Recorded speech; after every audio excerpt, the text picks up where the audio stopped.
अस्सलाम वालेकुम। आज हम देखेंगे मैकेनिक ऑफ रेस्पिरेशन यानी मैकेनिज़्म ऑफ रेस्पिरेशन।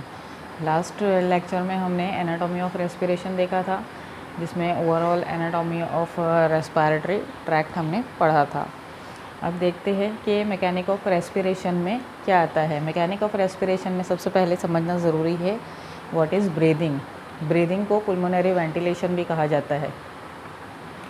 ब्रीदिंग वो प्रोसेस है जैसे जो भी इन्वायरमेंटल एयर हम अंदर इंस्पायर करते हैं और उसे बाहर खारिज करते हैं, यानी गैसेस का अंदर लेना और लंग्स से कार्बन डाइऑक्साइड का बाहर खारिज करना ब्रीदिंग कहलाता है।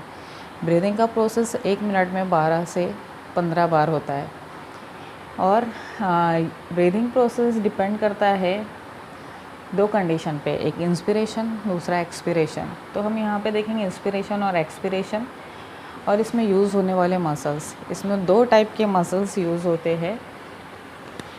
फर्स्ट इज़ इंटरकॉस्टल मसल्स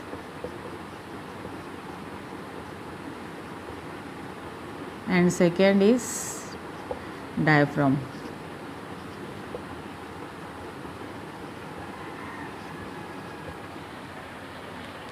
तो हम साइमल्टेनियसली इंस्पिरेशन और एक्सपिरेशन दोनों को देखेंगे। ड्यूरिंग इंस्पिरेशन, क्योंकि ये इंस्पिरेशन का जो प्रोसेस होता है ये एक एक्टिव प्रोसेस होता है, यानी इसमें एनर्जी रिक्वायर होती है। वो क्यों रिक्वायर होती है? क्योंकि इंटरकॉस्टल मसल्स और डायफ्राम दोनों इंस्पिरेशन के दौरान कॉन्ट्रैक्ट होते हैं और इस कॉन्ट्रैक्शन के लिए एनर्जी रिक्वायर होती है, यानी एनर्जी की ज़रूरत होती है। पहले हम देखेंगे इंटरकॉस्टल मसल्स। इंटरकॉस्टल मसल्स नाम से ज़ाहिर है, इंटर मीन्स दरमियान यानी बीच में, कॉस्टल मीन्स रिब्स यानी रिब्स के दरमियान। So this is red colour showing intercostal muscles. ये मसल्स 11 पेयर्स में होते हैं और ये 2 रिब के दरमियान में मसल्स होते हैं, जो कि 2 टाइप के होते हैं, external and internal. External intercostal muscles and internal intercostal muscles. Inspiration के दौरान ये मसल्स कॉन्ट्रैक्ट होते हैं और ये इस तरह कॉन्ट्रैक्ट होते हैं कि जो थोरैसिक केज होता है इसकी मूवमेंट आउटवर्ड यानी इस डायरेक्शन में एंड अपवर्ड होती है, यानी जो थोरैसिक कैविटी होती है वो ऐसे एक्सपांड करती है और ऐसे, यानी ये इंस्पिरेशन के दौरान इंटरकॉस्टल मसल्स के कॉन्ट्रैक्शन से रिब्स जो है वो आउटसाइड जो है आउटसाइड फॉरवर्ड डायरेक्शन में एक्सपांड करती है और अपवर्ड मूवमेंट में। इससे जो एरिया होता है थोरैसिक कैविटी का, यहाँ पर ज़्यादा स्पेस प्रोवाइड होती है कि जो भी गैसेस या इन्वायरमेंटल एयर हम लोग सांस के ज़रिए अंदर लेते हैं उसे जगह मिल सके। इसी तरह साइमल्टेनियसली डायफ्राम भी कॉन्ट्रैक्ट होता है। डायफ्राम जो होता है ये एक मस्कुलर स्ट्रक्चर होता है जो कि एब्डोमिनल कैविटी और थोरैसिक कैविटी और एब्डोमिनल कैविटी को डिवाइड करता है। ये अटैच होता है लोअर साइड ऑफ रिब्स से, स्टर्नम के लोअर साइड से, और पोस्टेरियरली ये 2 क्रोरा बनाता है जो कि अटैच होते हैं वर्टेब्रल कॉलम से। जब इंस्पिरेशन का अमल होता है तो ये डायफ्राम जो कि एक्चुअल में डोम शेप होता है, it is looking like dome shape, ये चेंज होके फ्लैटन होता है, ये इस तरह हो जाता है ताकि थोरैसिक कैविटी में स्पेस मिल सके और एयर की एंट्री हो। जो भी एयर हम अंदर इंस्पायर करते हैं उसमें इन्वायरमेंटल एयर का प्रेशर जो होता है वो होता है 760 mm ऑफ Hg। इसी तरह जो लंग्स में यानी लंग्स के अंदर जो प्रेशर होता है वो भी 760 mm ऑफ Hg होता है। तो जब प्रेशर इंस्पिरेशन के दौरान मेन हम सब जानते हैं कि गैसेस या जहाँ पर हवा मौजूद हो तो वो ज़्यादा प्रेशर से कम प्रेशर की तरफ मूव करती है।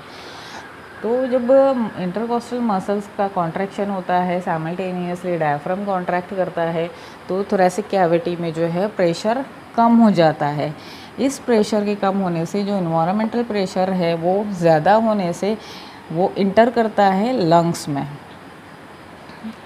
इसके अपोजिट एक्ट होता है एक्सपिरेशन में। एक्सपिरेशन ये एक पैसिव प्रोसेस है, यानी इसमें किसी भी टाइप की कोई एनर्जी की ज़रूरत नहीं होती है, क्योंकि ये अमल एक्सपिरेशन के प्रोसेस के वक्त जो डायफ्राम है ये भी रिलैक्स हालत में होता है, और जो इंटरकॉस्टल्स होते हैं, इंटरकॉस्टल मसल होते हैं, वो भी रिलैक्स होते हैं। इनमें किसी तरह का कोई चेंजेस नहीं होता। जो भी एयर हम इंस्पिरेशन के दौरान अंदर लेते हैं, वो एयर गैसेस एक्सचेंज और डिफ्यूजन ऑफ गैसेस के बाद में कार्बन डाइऑक्साइड जो लंग्स में आती है उसे हम बाहर खारिज कहते हैं, वो एक्सपिरेशन कहलाता है। तो एक्सपिरेशन के दौरान जो प्रेशर होता है इनसाइड द लंग्स वो बढ़ जाता है। तो ज़ाहिर है जब एयर प्रेशर लंग्स में बढ़ जाएगा तो वो किस तरफ मूव करेगा, जिस तरफ एयर प्रेशर कम है, यानी ये मूव करता है आउटसाइड इन्वायरमेंट में। और जो शेप ऑफ डायफ्राम होता है ये चेंज होके डोम शेप हो जाता है, क्योंकि थोरेसिक कैविटी जो है वो छोटी हो जाती है और यहाँ जो है प्रेशर कम होने लगता है, क्योंकि हम गैसेस बाहर खारिज करते हैं, और ये मूव होके लंग्स जो है अपवर्ड डायरेक्शन में जाते हैं। जबकि हमने देखा कि इंस्पिरेशन में लंग्स जो है या थोरेसिक कैविटी जो एक्सपांड होती है तो लंग्स मूव करते हैं डाउनवर्ड डायरेक्शन में। इसी तरह एक्सपिरेशन के दौरान ये अपवर्ड मूवमेंट करते हैं, और इंटरकॉस्टल मसल्स जो है ये रिलैक्स हालत में होते हैं। So this is inspiration and expiration and inspiration। हमने चेंजेस देखे कि इंटरकॉस्टल मसल्स में यहाँ क्या हो रहा है, कॉन्ट्रैक्शन हो रहा है, डायफ्राम में क्या हो रहा है, कॉन्ट्रैक्शन हो रहा है, इससे ये डायफ्राम जो है फ्लैटन होता है। यहाँ पर एक्सपिरेशन के दौरान डायफ्राम जो है रिलैक्स है और इंटरकॉस्टल मसल्स भी रिलैक्स है, और जो air pressure inside the lungs and outside the lungs normal condition में ये सेम होता है, यानी इन्वायरमेंटल प्रेशर और लंग्स का प्रेशर, लेकिन because of movement of respiratory muscles pressure change होता है और गैसेस का एक्सचेंज होता है। अब हम सेकेंड देखेंगे external respiration. So external respiration सबसे पहले इसके लिए समझना ज़रूरी है। रेस्पिरेटरी यूनिट लास्ट टाइम हमने देखा था, what is respiratory unit. Respiratory unit जो ट्राइकिया होता है वो डिवाइड होता है प्राइमरी ब्रोंकाई में, then it divide into secondary bronchi, tertiary bronchi and finally alveolar duct. Alveolar duct को अटैच होता है अल्वियोलाई, एल्वेलर सैक, इसका सिंगल एल्वेलस, और देखेंगे हम यहाँ पे अभी। तो ये एल्वेलाई को जो ब्लड सप्लाई होता है, this is pulmonary artery and this is pulmonary vein, यानी this is capillaries but it supplies from pulmonary artery and pulmonary vein. तो जो पुल्मोनरी आर्टरी होती है ये ऑक्सीजनेटेड डीऑक्सीजनेटेड ब्लड एल्वेलस को लाती है ताकि वो बॉडी से खारिज हो सके, और जो पुल्मोनरी वेन होती है उसमें ऑक्सीजनेटेड ब्लड होता है, वो ट्रांसफ़र होके हार्ट से पंप होके देन पूरी बॉडी को सप्लाई होता है। तो हम यहाँ पर देखेंगे पहले सिंगल एल्वेलस। तो दिस इज़ सिंगल एल्वेलस। सिंगल एल्वेलस की ये लाइनिंग है, ब्लैक लाइनिंग, ये इंडोथेलियल सेल्स है, और इसको अटैच यानी इसके पेरिफेरल एरिया में जैसे यहाँ ब्लड सर्कुलेशन है, इसे हम देखेंगे तो यहाँ पे पुल्मोनरी आर्टरी, पुल्मोनरी वेंस सब पाई जाती है। इसमें आरबीसीज मौजूद होते हैं, डब्ल्यूबीसीज होते हैं, और इनसाइड दी एल्वेलस मैक्रोफेजेस पाए जाते हैं। अब हम इंडिविजुअल इनके फंक्शन देखेंगे। आरबीसीज जो है ये जो कैपिलरीज में मौजूद होता है, ये आरबीसीज ब्लड में मौजूद ऑक्सीजन और कार्बन डाइऑक्साइड के ट्रांसपोर्ट के लिए ज़रूरी होता है। यानी जो एल्वेलस होता है यहाँ से ऑक्सीजन ट्रांसफ़र होके जो कैपिलरीज में आता है वो अटैच होता है आरबीसीज से। और इसी तरह ब्लड में मौजूद WBCs जो होते हैं, ये अल्वेलाई या लंग्स में अगर कोई इन्फेक्टिव ऑर्गेनिज़म है या माइक्रो ऑर्गेनिज़म है, इनके ख़िलाफ़ जो है ये एक्ट करते हैं। थर्ड है मैक्रोफेजेस। हमने इसके पहले देखा था कि जो रेस्पिरेटरी ट्रैक्ट था उसका फंक्शन ये भी था कि वो फ़िल्टरिंग और क्लियरिंग करता है, क्लीनिंग एंड फ़िल्टरिंग करता है। तो nose, trachea, mouth and primary bronchi, यहाँ से रिमेनिंग जो पार्टिकल्स यानी डस्ट पार्टिकल या माइक्रो ऑर्गेनिज़म से इनकी फ़िल्टरिंग एक्शन के बाद भी अगर लंग्स में दाखिल होते हैं या लंग्स तक पहुँचते हैं, तो यहाँ पहुँचकर ये कोई इन्फेक्टिव कंडीशन पैदा ना करे, कोई इन्फ्लामेशन पैदा ना करे। इसको बचाने के लिए यहाँ पे मौजूद ये जो माइक्रोफेजेस होते हैं, ये इन्हें इनगल्फ कर लेते हैं, यानी इन्हें खा लेते हैं, इन्हें ख़त्म करने के लिए ये काम करते हैं। अब हम देखेंगे कि ये एंडोथेलियल सेल्स और ये कैपिलरीज़ की वॉल जो बनी होती है एपिथेलियल सेल से, ये बहुत ही ज़्यादा क्लोजली अटैच होती है। तो इनके क्लोजली अटैच होने से जो ट्रांसफ़र ऑफ गैसेस है वो इजीली होता है यहाँ, यानी यहाँ से ऑक्सीजन इजीली ट्रांसफ़र होता है कैपिलरीज़ में, यानी इस तरफ, और जो कार्बन डाइऑक्साइड होता है वो इजीली ट्रांसफ़र होता है इनसाइड द एल्वेलस।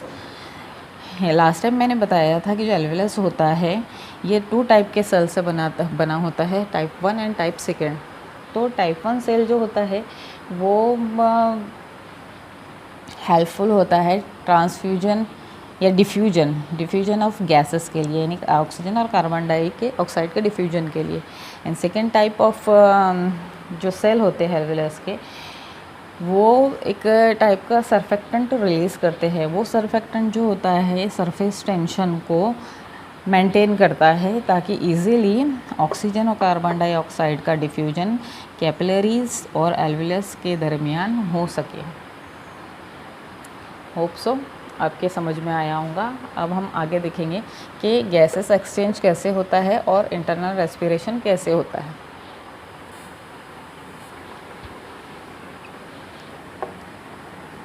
अभी हमने देखा एक्सटर्नल रेस्पिरेशन जो कि लंग्स में हुआ था, एल्वेलस में। अब हम ओवरऑल देखेंगे कि प्रोसेस क्या होता है, कैसे गैसेस ट्रांसपोर्ट होती है, कैसे एक्सचेंज होती है। सो सबसे पहले this is lungs, this is heart, this is heart. तो जो भी इन्वायरमेंटल गैसेस है वो इंस्पिरेशन के दौरान लंग्स में आती है। यहाँ पर एक्सटर्नल रेस्पिरेशन होता है और पुल्मोनरी सर्कुलेशन के ज़रिए से ब्लड जो है वो हार्ट तक पहुँचता है, यानी ऑक्सीजन